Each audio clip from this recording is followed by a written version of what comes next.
Well, let me get here. Okay, we're going to go ahead and start without a quorum on informational items. The clerk has noticed we are short quorum, but we do want to start with our Pledge of Allegiance. If folks could join me in the Pledge of Allegiance. I pledge allegiance to the flag of the United States of America and to the republic for which it stands, one nation, under God, indivisible, with liberty and justice for all. Thank you, and we'll have the clerk read the announcement for those watching online.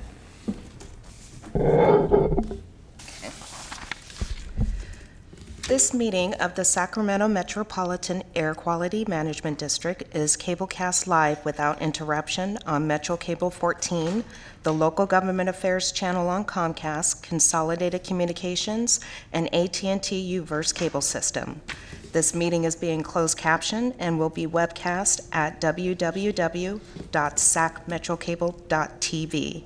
Today's meeting will be repeated on Sunday, May 26, 2019 at 4 p.m. and Monday, May 27, 2019 at 2 p.m. on Channel 14. Members of the audience wishing to address the board should fill out a speaker form located on the table in the back of the chambers and give it to the clerk. Please speak into the microphone when addressing the board and state your name for the record. Also, at this time, please silence your phones until the conclusion of today's meeting. Thank you, Madam Clerk. If the clerk could please read the first item on our agenda. Before we begin the meeting, can we go ahead and take roll call? Do we have a 1, 2, 3, 4, 5, 6? Well, we'll go ahead and ask for roll call. Yeah. Okay. Carr? Way out here. Daniels? Frost? Here. Gaylord? Guerra? Here. Hanson? Harris? Here. Kennedy? Lamson? Here. Lee? Natoli? Peters? Cerna? And Terry? Here. The clerk recognizes an absence of a quorum. We'll continue on with the first item on the agenda. First item on the agenda is the Air Pollution Control Officer's Report as given by Dr. Ayala. Thank you. Good morning. Good to see you all. Just a quick reminder, we don't see you next month because one of the consent items is the normal cancellation of the June meeting, so we can give you a break. I have a brief APCO report. I have two items that I'd like to share with you all. And the first one is probably the one that I'd like you to pay more attention to, simply because as we speak, we have a delegation led by our staff getting ready to testify at an ARB board meeting that is currently taking place. One of the items that the ARB is considering is the guidelines that apply to this program that we've talked to you before, the community air protection. And these guidelines are going to set the stage in terms of how we are able to invest in our AB 617 community. Some of the cap-and-trade funding that, with your support, we've been successful in procuring and attracting to the region. So I am going to get into a little bit of the weeds, but again, I need this board to be aware of that. We have had discussions with Supervisor Cerna, so he is fully aware of what we are going to be saying. And obviously, we are engaged with the leadership at ARB. In addition to that, we gave you a copy of the formal comment letter that is going to be submitted as part of our testimony. But basically, as a bottom line, what we're asking the state is for more flexibility. We basically want a bigger sandbox. What ARB is proposing, what the staff is proposing to the board, from our perspective, is too constraining. It's not going to allow us to do the kinds of things that our community in South Sacramento, Florida, is advising us to do.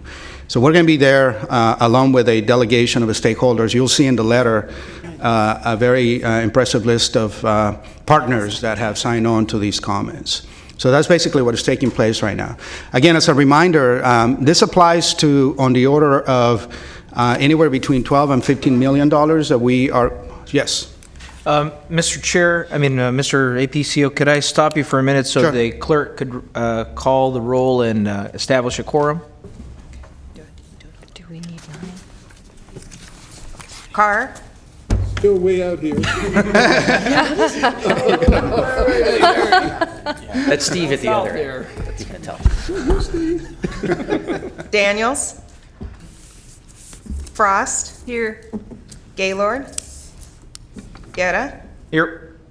Hanson, Harris, Kennedy, Lamson, Here. Lee, Here. Natoli, Here.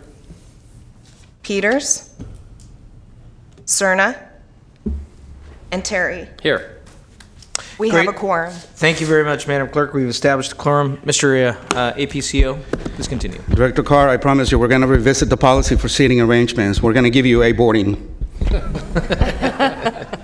Back to the guidelines. So again, as a reminder, we've been successful in procuring cap and trade funding to come to our district, to your communities, and we're anticipating anywhere on the order of $12 to $15 million for the next fiscal year. So this is the reason why we are so interested in having the maximum flexibility possible. It's still applying and staying within the framework of the legislation.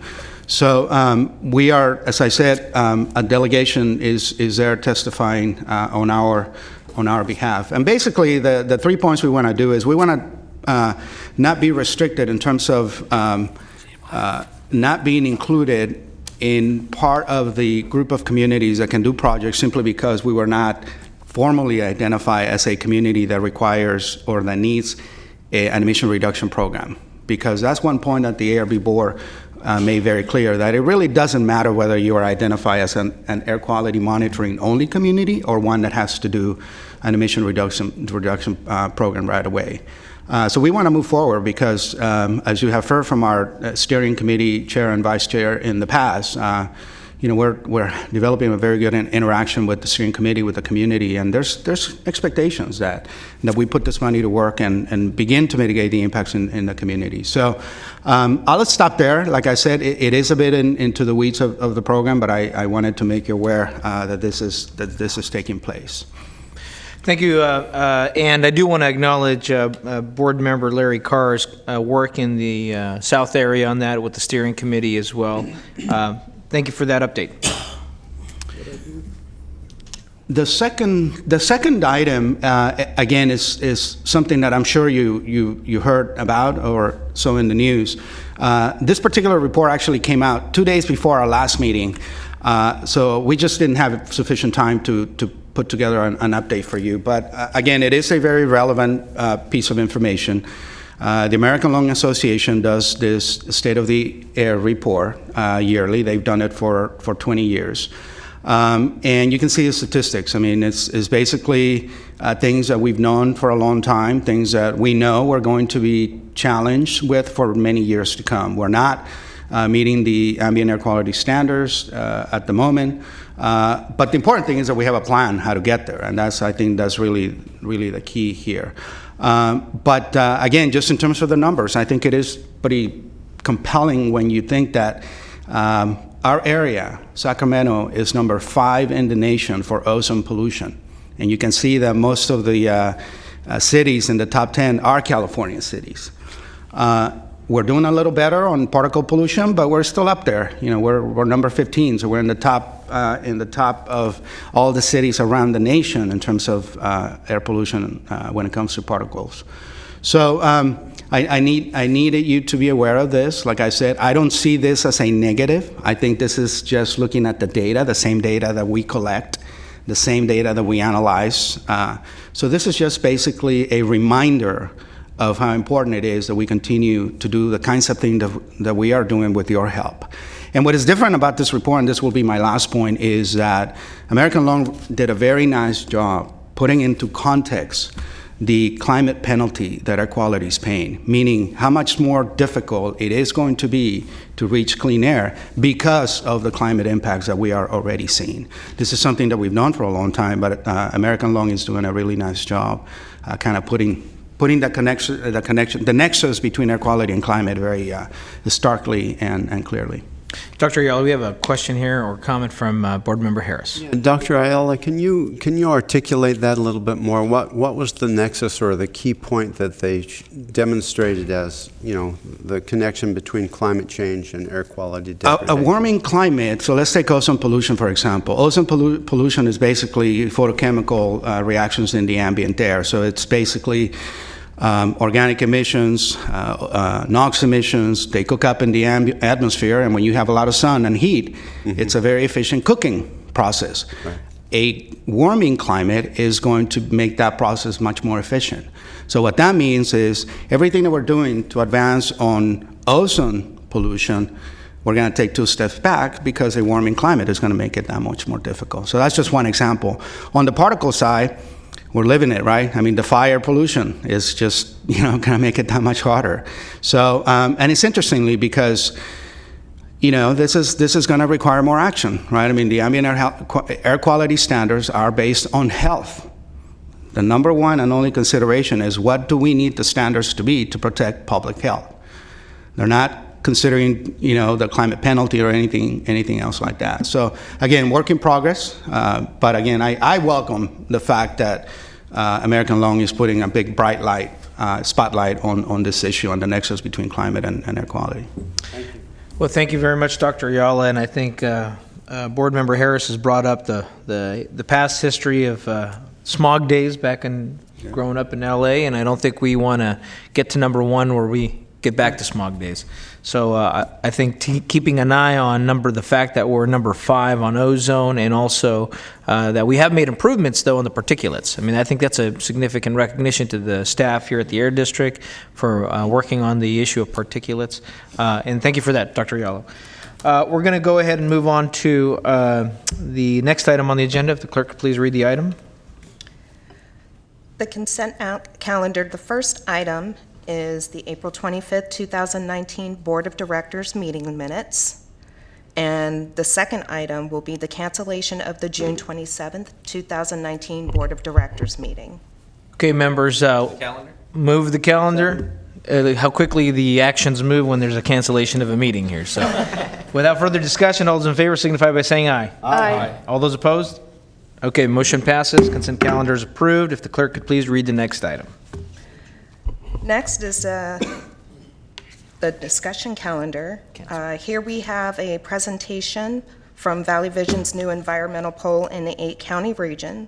Given the presentation will be Bill Mueller, Chief Executive, and Evan Schmidt, Director of Strategy and Evaluation. Good morning. Good morning. It's good to see you, Bill and Evan, again. See you, Mr. Chair, board members. My name is Bill Mueller. I'm the CEO of Valley Vision. And we're very excited to be invited to join you today to say a little bit about the latest in a series of public information scientific poll that was done just several months ago. So I'm going to kick it off, and then Evan Schmidt, who's our senior director and our research director at Valley Vision, will sort of walk you through the results, and we're hopeful that we'll have a chance to have a discussion around your questions around the poll and possibly what the import of those questions are. So just a little bit of context. As you know, Valley Vision is a civic leadership group, and one of the things that I am very proud of is that I serve at the pleasure of a 33-member board of directors that includes chancellors and presidents and CEOs of various hospital systems, as well as leaders from different foundations. They're committed to a better quality of life in Sacramento. And Valley Vision focuses on economic, social, and environmental issues. We believe in advancing a triple bottom line solution to the challenges that we face. And we work very closely with the Air District through the Cleaner Air Partnership. What's important to know is that 2 years ago, our board said that there are not enough facts and evidence that are really informing our public policy today, or those facts that are available. There are so many of them, or that they're sort of distrusted, that an independent organization like Valley Vision, with no other interest than making the quality of life of our region better, is uniquely suited to do this work. So with that, we launched our research unit, and a core component of that work was to do fact-finding around public opinion. And so often today, it is so difficult for people who have very, very busy lives to be involved, frankly, in meetings like these, because they are raising their families and they're trying to earn a living and make ends meet. So our goal through this public opinion process is to be able to solicit the views scientifically of the residents of the greater Sacramento area and be able to bring them to you. So a couple more things to share. The first is that this is a scientific poll. So we take great pains, and in fact, our organization has used foundation funds in excess of $150,000 to bring you this capability through a partnership with the Institute for Social Research at Sac State. And as many of us know, it's very hard to do public opinion polling today. And that's because we all have mobile phones as opposed to a landline in our home. So there is a way through the effort that the Gallup company does globally that is sort of a leading global best practice when it comes to polling. And so we solicit over 100,000 residents, push them and pull them into a 20,000 person universe, and then using a scientific weighting and balancing process are able to distill a panel of 2,000 residents that are a perfect microcosm for the 2.5 million population of the Sacramento region. And they agree to work with us, and we ask them questions on a regular basis, and we're constantly refreshing that panel so that it is alive. So our first panel in our first poll was related to civic amenities. Our second was related to transportation and mobility. Our third was focused on livability, our benchmark poll, a way of being able to ask questions more broadly about our quality of life. So we asked questions about homelessness and housing and education and healthcare access, in addition to economic growth. And important to note, we also asked value-based questions. We asked whether people felt included in their communities. And so that data is available to you at valleyvision.org. We're here today to talk to you about our latest poll, which we also hope to do on a regular basis, related to the environment. We were very curious about how local residents felt about the issues that impact them, about air quality, but also about water and energy, and in particular about climate change. We know that the fact that climate change is in our political dialogue nationally and at the state level, but we also know that there is a perception that we are divided on that issue. We uncovered some very interesting data that we want to share with you today that we think is very important for you to know about where your residents, where your voters are on this issue, and we're much more aligned than you would believe. And so we're excited to sort of show you these results. And again, Evan Schmidt will sort of walk you through the nature of the poll and be able to answer questions. I'm gonna sit down while she does so. If you have questions, I might join Evan to field them. So with that, Evan Schmidt. Thanks, Bill, and good morning. Really happy to be here, and I'm really happy to be sharing this data with you. I think it's a really good story about our region, and I think and hope it will be really useful for you in your work as well. So Bill already talked a lot about the methodology of this survey, so just to quickly touch on this, we surveyed a little less than 1,000 residents across the 8-county region and achieved a margin of error of plus or minus 3%. We feel like this is really in line with survey best practices, and it gives us a very good degree of confidence in the findings that we have. Oh, and I'll say one thing about the timing of this survey in the field. So this was December 2018, just a few months ago, and you might remember that it was just after the Camp Fire incident. And so climate change and health risks from air quality were really high in people's mind, and I think that that's reflected in the survey, as you'll see. And that's one reason why we really would like to do this survey again, so we really see this as something we'll touch back on and see how the results might change based on whatever conditions are going on with the weather and with the climate, as well as seasons and things like that. So, to get just to the big picture, overall, residents in the Sacramento region really care deeply about the environment. They believe more should be done to protect it. And, it was really striking to us the level of intensity that people felt around this. So when we're looking at this survey, a lot of our percentages are in the 80s and 90s of people saying, I feel strongly about this, I care deeply about this. That's been unusual in the experience that we've had with our survey so far. So that was one of the first things that really jumped out at us about this survey. Our opening question is just, how important are these very essential aspects of life, like clean drinking water, soil, air, bodies of water? We had more than 90% saying, I feel really strongly these are incredibly important. But then we asked use the same characteristics to ask the question, do you see these as environmental problems in your community? And that's what this bar chart shows. And you can see that polluted air was really people's top concern that they were most intensely concerned about. So that was, again, something that was really on the forefront of people's mind as they were taking this survey. We also asked some questions about land use and preservation, and we wanted to know how important was the preservation of open space, wild space, and farmland to the people in the region. And you can see that people felt really strongly about each and every one of these, with farmland being on top.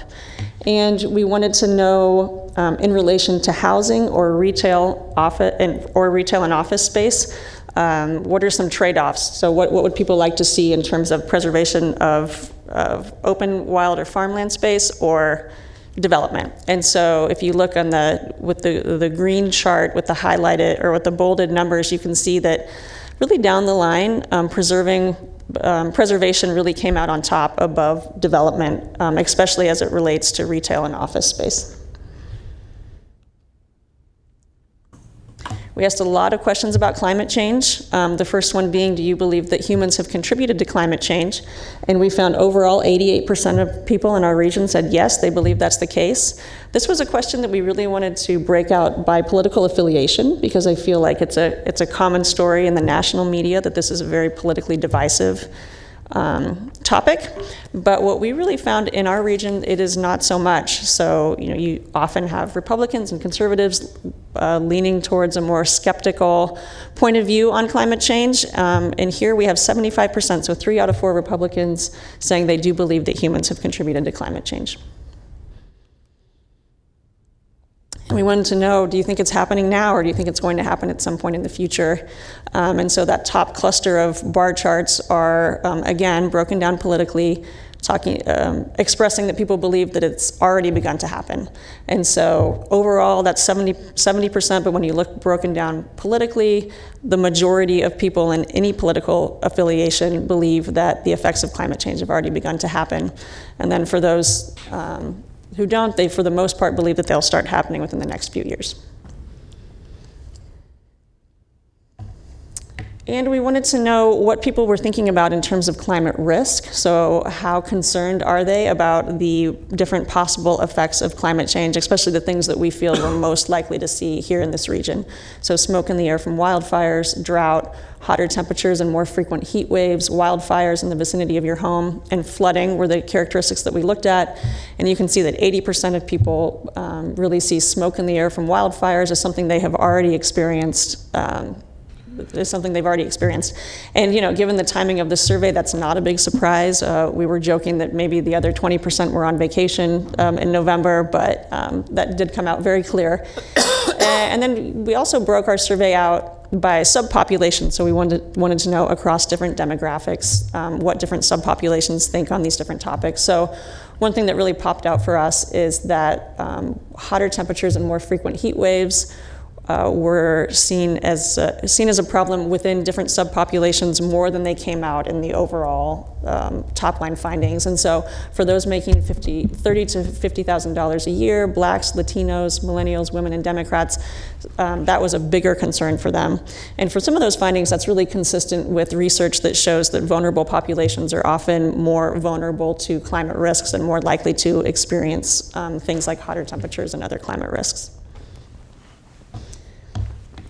When we ask people their level of concern about the effect that climate risk will have for them in the future, you can see that the well-being of future generations came out most strongly, with the majority of the population seeing this as a threat to our basic well-being. Across all of these topics, women showed higher levels of concern.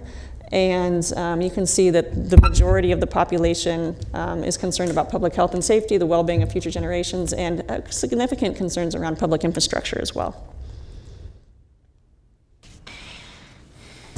We asked some questions about cap and trade, and we actually didn't include these in our initial report, but we're working on a follow-up report that's going to come out this summer that's really going to dive more into environmental investments, so as they relate to cap and trade, but also as they relate to additional costs that people might be willing to incur in order to help the environment.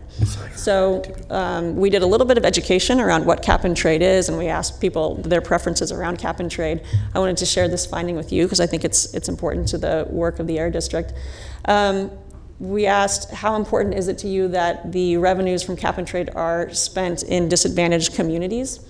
And you can see that almost half of the respondents said it was very important. And if you look at the somewhat important, then that goes all the way up to over 75%. And so that's something when, again, provided with a little education around what's happening, people did value that aspect of the cap and trade revenue. Mr. Chair, can I just, before you leave that slide, can I ask a quick question? So is there a full understanding by the respondents of what cap and trade is? I mean, that's a word that may be familiar to folks in these chambers and those that work with it, but when you ask 985 people what cap and trade is, they can all tell you that, or do you have to explain it, or I'm just curious. Yeah, so I summarized the question in this way for you all, but that really wasn't how it was necessarily expressed in the survey. First of all, we did kind of a test question to ask people, what's your opinion about cap and trade without an explanation? Okay. What's your opinion about cap and trade with an explanation? And what's your opinion about that is cap and trade without naming it as such? And so that's kind of the more detailed report that we're going to come out, but as part of that context, there was more, like I said, more education around what it is. And even I'm using the term disadvantaged communities here, but that was not used in the survey. I think it was low income neighborhoods or something like that. All right, thanks. Yeah. And kind of along those same lines, we asked people if they have the perception that air quality is worse in lower income neighborhoods. And overall, 42%, so less than half of the population, agreed with that statement. But when you broke it down by city, suburb, or small town rural, that number went up for the city population. And so there's a little over majority of the population that recognizes that air quality can be more of a health risk to low income populations and neighborhoods. We wanted to know, and we asked a lot of questions about how climate change will impact different aspects of people's life, including quality of life, but also the economy. And so that's what this question gets at, is how much do you think climate change is a threat to the economy, and how much is it a threat to the quality of life? And so when you combine the very serious and somewhat serious, you've got over 65 to 70% of people who really do see it as a threat in the future, with slightly more seeing it as a threat to quality of life. And kind of diving into the economy and government's role in climate change, we wanted to know how much intervention people think government should have into issues around climate change. So you can see on the bar chart, the top cluster of bars is kind of the most pro-environment stance that people could take, and it's that state and local government should do whatever it takes to protect the environment. The next cluster down is it's important to take action and do so in a way that supports rather than damages job growth. And then the last one is kind of the most anti-environment, saying environmental laws and regulations cost too many jobs and hurt the economy. And so you can see that the population is very supportive of the environment and really resting in those top two categories. This is another one that's broken out by political affiliation. And so when you do that, you can see that over the majority of the population of any political affiliation believes that there is a strong role for government in climate action. We really wanted to know what people think if you think about the relationship between environmental regulations and environmental protection and jobs in the economy.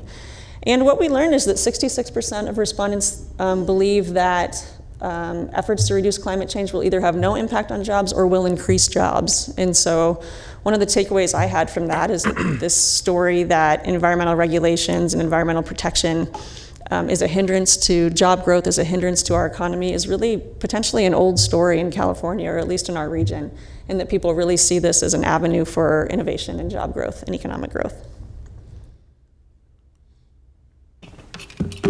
People are really supportive of clean energy. So we asked about solar panel farms and wind turbine farms and people's preferences around what type of energy sourcing to expand. So you can see from the bar chart on the left that people were really supportive of the clean energy sources and less so of the more conventional energy sources. And then when we asked, are you willing to pay more for renewable energy? We had almost 50% saying yes, they would be willing to pay more. We also asked a lot of questions around individual responsibility. So what have people done in the past to help the environment? What are they willing to do in the future? And what motivates them to take action, or what are the barriers that stop them from taking action? So when we look at this bar chart is showing in the blue bar actions that people have taken in the last year, and in the orange bar things that they're very or extremely interested in pursuing in the future. So looking at that top level, conserving water and energy, that's something that people are already doing and they're interested in continuing to do. I would say the same with walking, biking, and taking public transit or bus.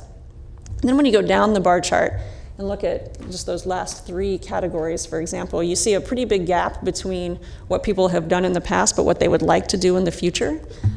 So I think in some of these instances, it could be about upfront costs. So buying or leasing an EV and installing solar panels is quite expensive, but people are interested in doing it. Joining a green energy program, it could be that people don't have the right education. But in any case, that gap really represents potential points of intervention for agencies, whether that's education or incentives or other ways of kind of trying to figure out how do we capitalize on people's interest in taking these actions, even when they haven't been able to do it in the past. In some research coming up, we want to kind of break out some population profiles. And one profile that's really important to us is the millennial profile, just because this is the actions that millennials take will really determine our future course in the next 25 plus years. And so we really want to know what do they think about all of this. And really across, and this is just a teaser chart, because really across the board, millennials feel more intensely about the environment than other age categories. So if everyone's really pro-environment, millennials are really, really pro-environment and really believe that more should be done. So this is a chart that shows their level of concern about some of these basic environmental characteristics, and you can see when you set them up against the other age categories that they're really oftentimes double the intensity of that response. So really our takeaways, people care deeply about the environment. They believe more should be done at the individual level by business and by government. I think that one challenge that we had in the report, and I think just a challenge around the environment, is that it's such a huge issue. It's hard to feel like individuals can make a difference. It's sometimes even hard to feel that the region can make a difference. We were able to pull out a lot of examples of local agencies, including the Sacramento Air District and others, who are taking concrete action, and we also highlighted some policies and some other things that are going on that can help make a difference. And we're doing a lot of work to make a difference as well. So we have our Clean Economy Impact Area. I really think a lot of you are very familiar with the Sacramento Air District is a supporter of and a partner in much of those activities, but that includes the Cleaner Air Partnership, statewide efforts that we that we participate in, like the CRC, the Capital Region Climate Readiness Collaborative. The Meg Arnold sits on the Mayor's Climate Commission. We've been involved just in a lot of different activities around the region. So our next action, presentations to stakeholder and partners. Here we are. This is one check mark on there, but we're going to continue to do our tour and really try to get this data out in the community. I think that we really see this as a call to action and a validation of for decision makers to say people in this region really care about this issue, and we hope that this data can really validate things that people are already doing and spark new actions as well where they're not. Where there's less action than we would like. We're doing some follow-up research. I already told you a little bit about that. With the support of the Air District, we're doing engagement with the environmental justice community. We feel like this is a really important aspect of this data to look at how people in vulnerable populations not only are thinking about the environment, but where are the areas that we can improve, that we can help inform and improve health when it is being affected by environmental concerns. So we'd like to dive in deeper with people who are involved in the environmental justice community to kind of learn how we can take action in effective ways. And for our livability poll, we did for the first time a community forum at Sac State where we invited just an open invitation of anybody who'd like to come kind of dive into the data. And we're planning on doing that again this summer. We're excited about that. Please keep me informed on that. Always enjoy going to Sac State. Yeah, that's right. Yeah, absolutely.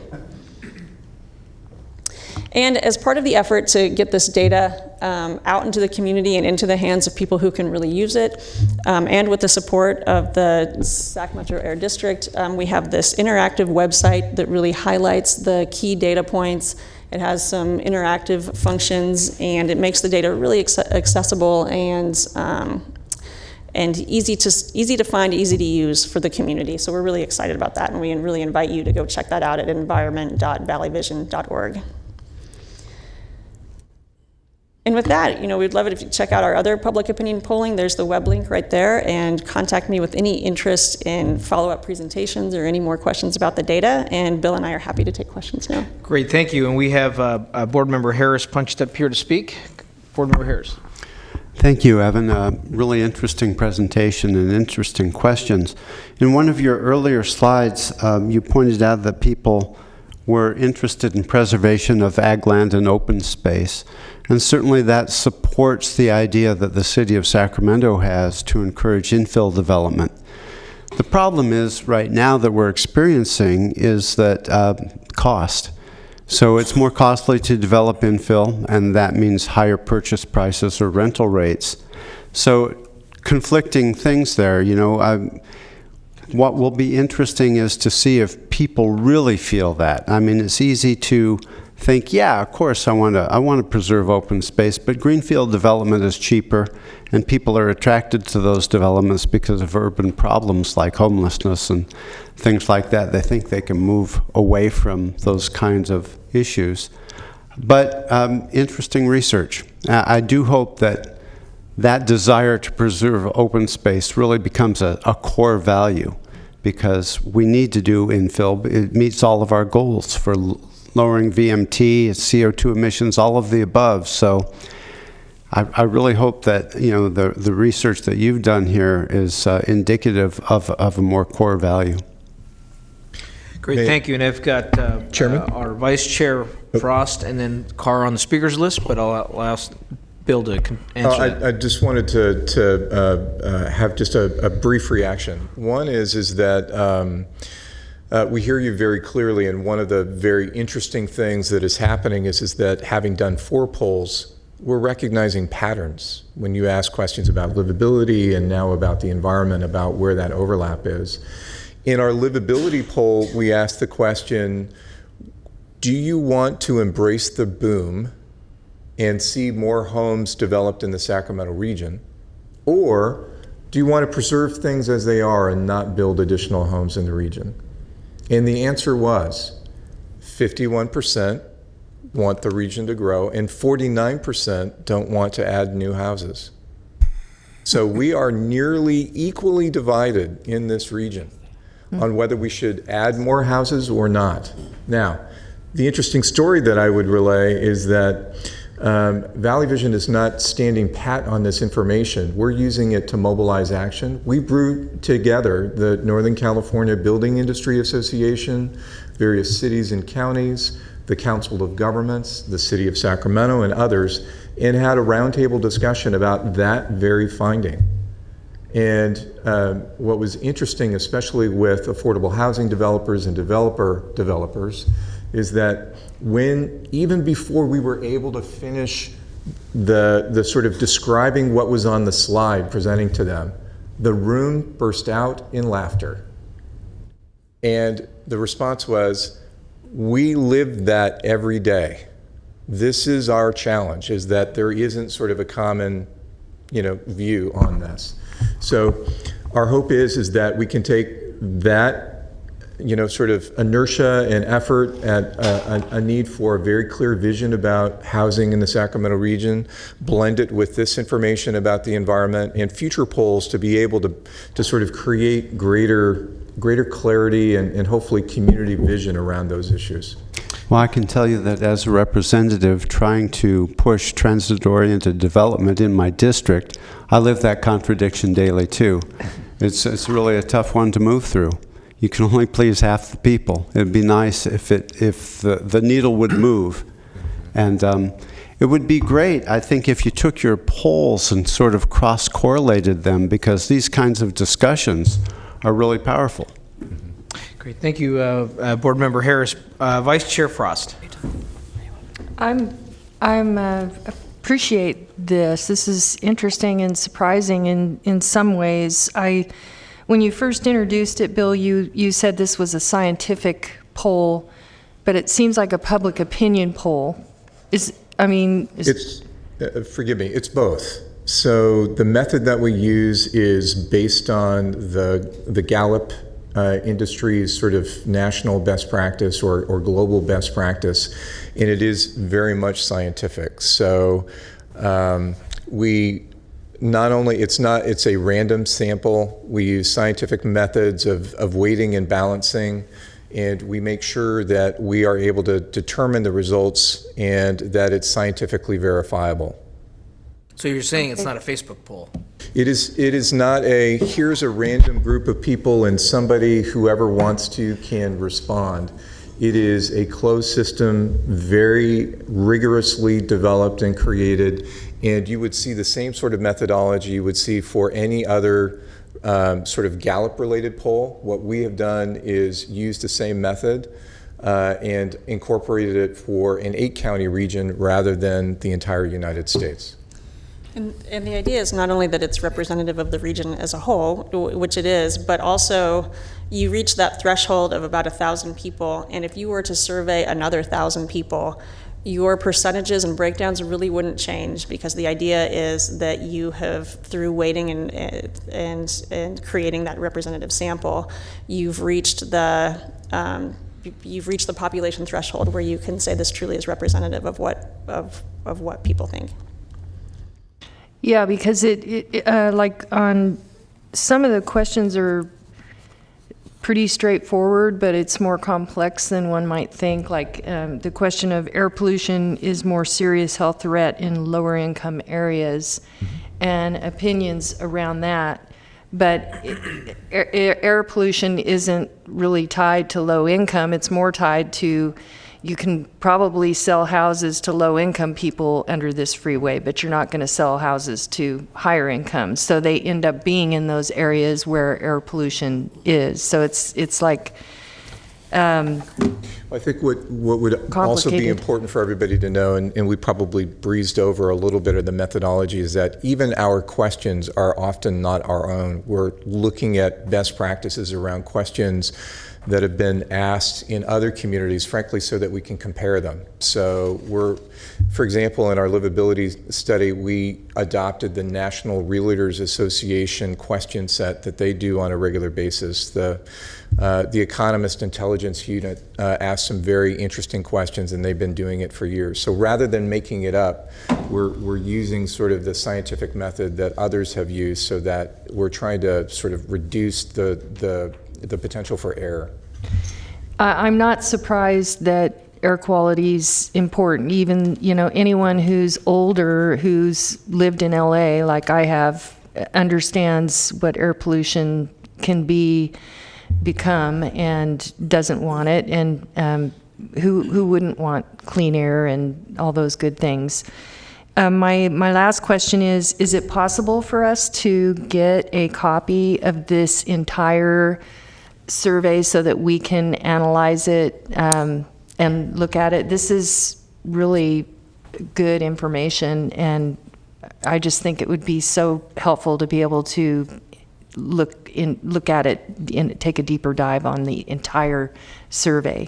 You bet. And imagine that what is available to you right now is 3 different levels of information. If you were to go to the web link, if you were to go back just one slide, Evan. If you were to go to this web link, this is the easy access. You can look at it in 3 minutes, and it gives you sort of the high profile. So this is level 1. It's if you don't have a lot of time, but you're interested in all the information that has been provided here, it's an interesting format meant to be really consumable. The next level up from that is there is a 22-page report that goes into depth and provides the basic background. What Evan and I want you to know is that we're sitting on a huge data file that we could not possibly sort of put in a 22-page report. There's just too much information. And what's more is that we can divide and cut and slice the data that we have.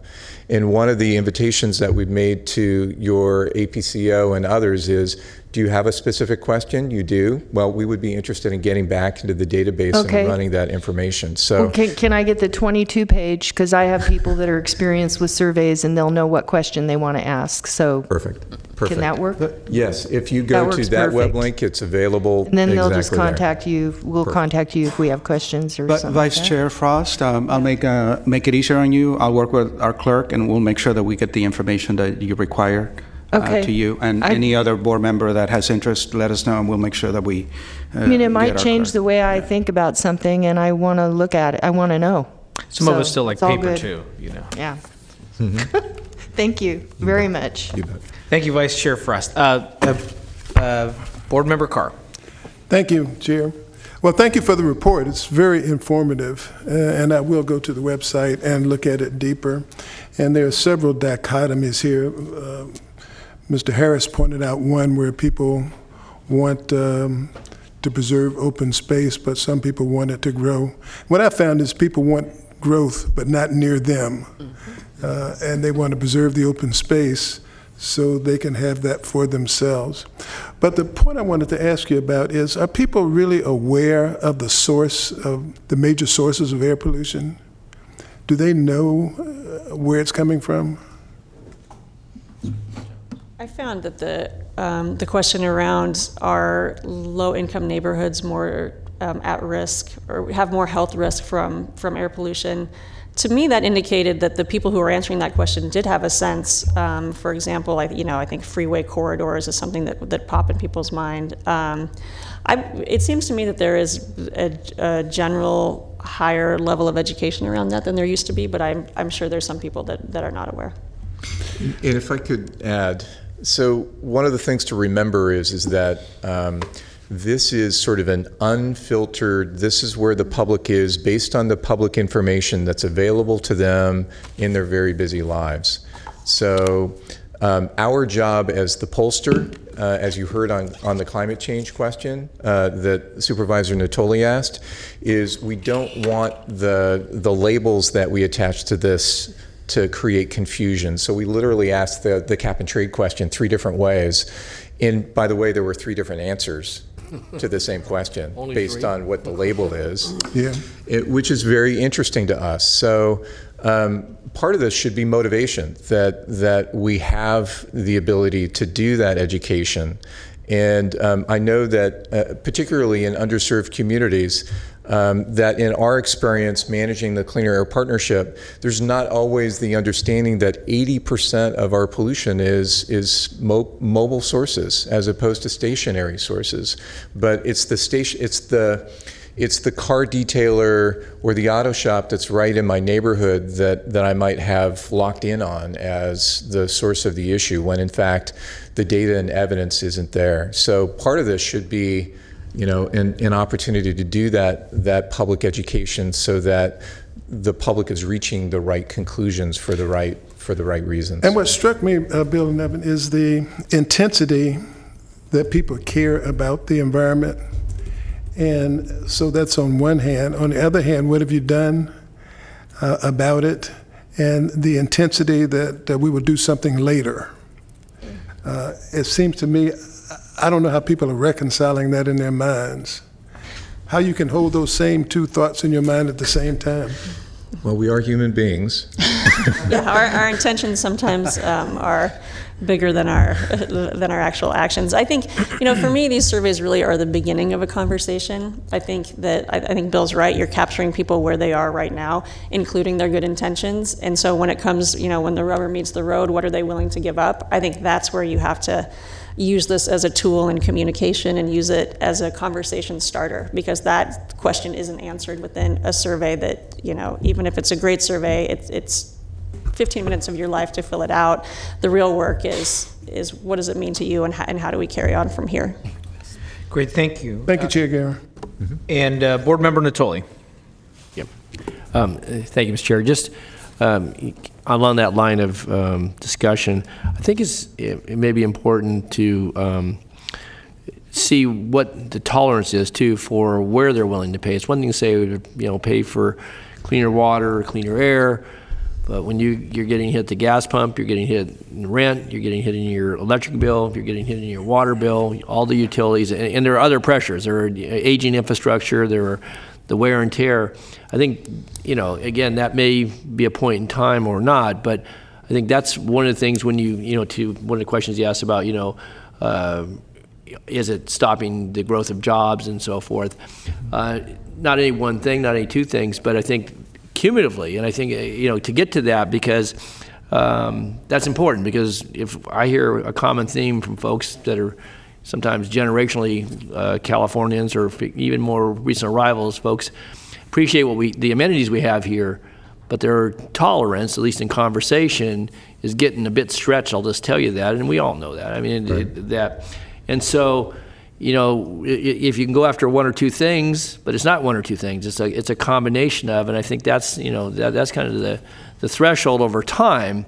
Mm-hmm. To the point you were just making, that and whether you're a millennial or you're a baby boomer, how much freight can you bear over time, mm-hmm. To get to the things that are desirable to maintain that quality of life or improve it, to address issues that are real. So mm-hmm. I think that. So a couple of reactions. So one is that this is a public opinion poll. It's not a poll of business, right. And so I wonder what would happen if we asked the business community on some of these issues, whether they would have a different point of view. So just want to put that on the table. But it should inform the business community, because their clients, their customers, have that point of view. And so if I were a business owner, that would be very important for me to know, because there's probably some additional public education that needs to happen and a bit of a breakdown there. The other is that, remember when I said that we're sitting on top of a big data pile? One of the things that we did not and have not yet publicized is that we did ask the question about, would you be willing to pay more, and in what ways, and what would that look like? So as a bit of a tease, that is forthcoming. We uncovered some information, and we're planning on rolling that out a little bit later, but frankly, we want some more time with that data to understand it a little bit better before we feel responsible enough with the information to be able to put it into the public space. And just to highlight the point you're making and responding to, but I think another thing that I think is relevant is, the flight from the Bay Area because housing costs are too much, or because traffic congestion is this and that. Even though folks may come here to buy the house, a lot of them are still driving back there because the wages are such that they can make that particular choice in their lives to spend a lot of time commuting. But I think it also reflects, and again, maybe it's the larger data set for what's happening for California. Folks that are moving out of state, a lot of them who may have a have spent their a good deal of time here, have got the appreciation in the real estate, have good retirement. And so when that leaves the local economy, then it leaves us with a bigger hole, because folks that are starting out trying to buy a home and making ends meet, their disposable income may be far less, and then you have obviously the communities where you have folks who are struggling to buy each and every day.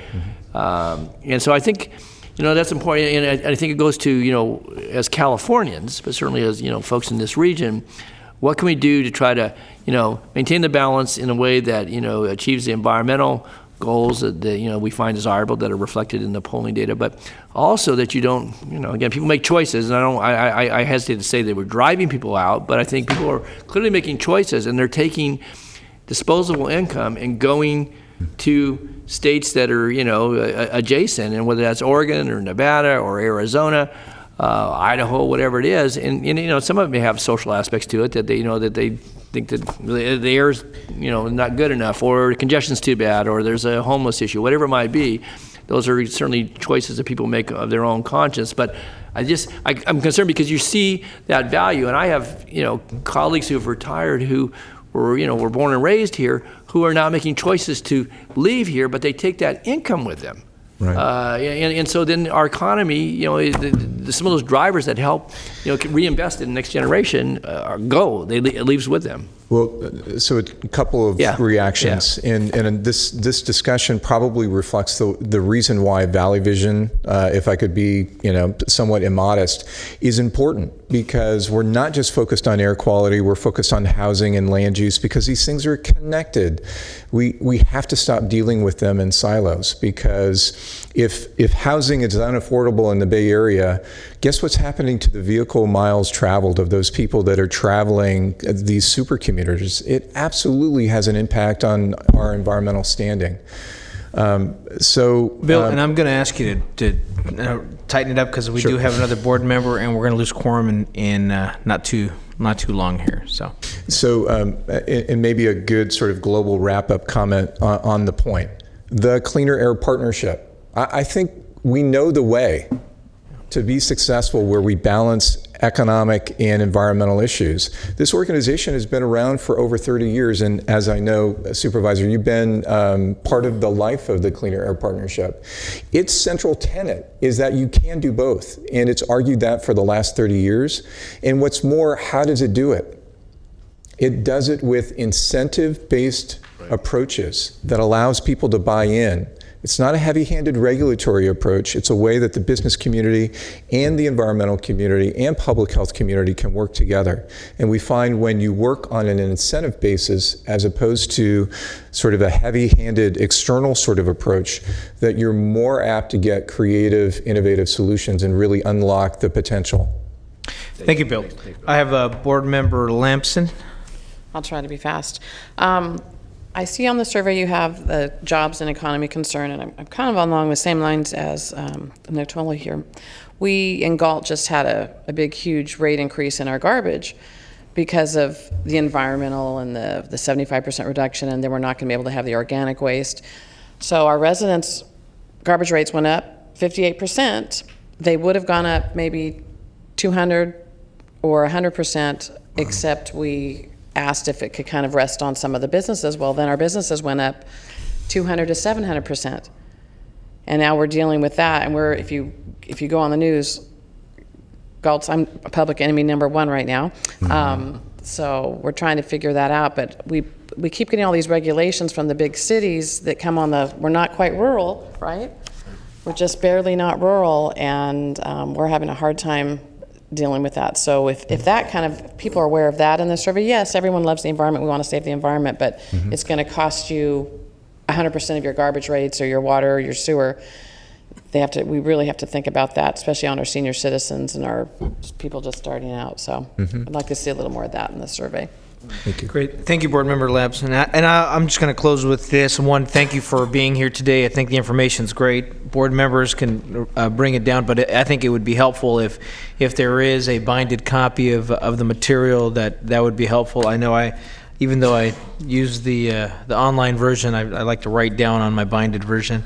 I just want to close with saying that the slide that showed that the half of the people say that government should do whatever it takes to protect the environment, but almost the other half say that we should do it, but also do it in a way that supports rather than damages jobs. And I think that has been a strong message from this board saying that moving forward, we should be thinking about how does it look for job employment and growth. I think the idea of the Future Mobility Center to look at jobs in a wide range and not just baccalaureate degree jobs, but jobs that can have apprenticeship programs or training programs that lead us towards better air quality, I think is an important thing.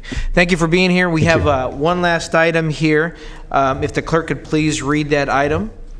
Our next item is public hearings, fiscal year 2019-2020, Sacramento Metropolitan Air Quality Management District budget and fee schedule. Here to give a presentation is Jamil Moons, our Admin Services Division Manager. And before we get going here, we've seen this presentation now, I think, almost 3 times. And we're going to lose our quorum here in about maybe 5 minutes. Yeah, if that. So if we could be judicious with that time and move forward. But I do want to thank the staff for having brought this to us over and over again to make sure we're familiar with the budget. Thank you. Good morning, Chair Guerrero and Directors. Jamil Moons. I will be very, very quick with the presentation. We are back here today to present the budget. And as quick background, we were here last month, and at that meeting, we went into quite a bit of detail about the budget, our priorities, the trends, the historic trends, and the future forecast. We also brought to you a fee schedule. There were no directions from the board to change that budget, and staff has not proposed any change between last month and this month. I will note, though, in our re-review of all of our schedules, in the fee schedule, there was one fee that in that cell, the calculation miscalculated it, so we did make a correction to the emissions renewal fee within the schedule, but that's just a corrective action. So with that, it would be exactly the same proposed budget that we presented last month, and today we are asking you to approve it. Very quick review, across all 3 funds, total revenue, $65.4 million, expenditures, $59.4. We are asking for authority in the resolution that comes to you today for expenditure authority across all 3 funds, 22.9 for the general fund, and as you can see, the others 1.1 and 33.3 for the special revenue. Move approval. There's been a motion. Is there a second? It's been You have to seconded. open and close the public hearing. There's been a motion to open and close the public hearing with the motion in a second. Is there any further discussion? If not, do we have anyone signed up to speak from the clerk? No. No, there's no members of the public signed up to speak. With that, if there's no further discussion from the board, I'll ask all those in favor to signify by saying aye. Aye. All those opposed? Great. Motion passes. We have a budget. Board Member Carr. Yeah, I just want to give the AB 1234 report. Did go back on cap to cap as part of the air quality management team. We visited a number of offices, and what I emphasized was the collateral benefit of rideshare vehicles, electric vehicles, as a way to increase the income, disposable income in low-income families. Thank you very much, Board Member Carr. I want to thank everyone who was here today to make the quorum.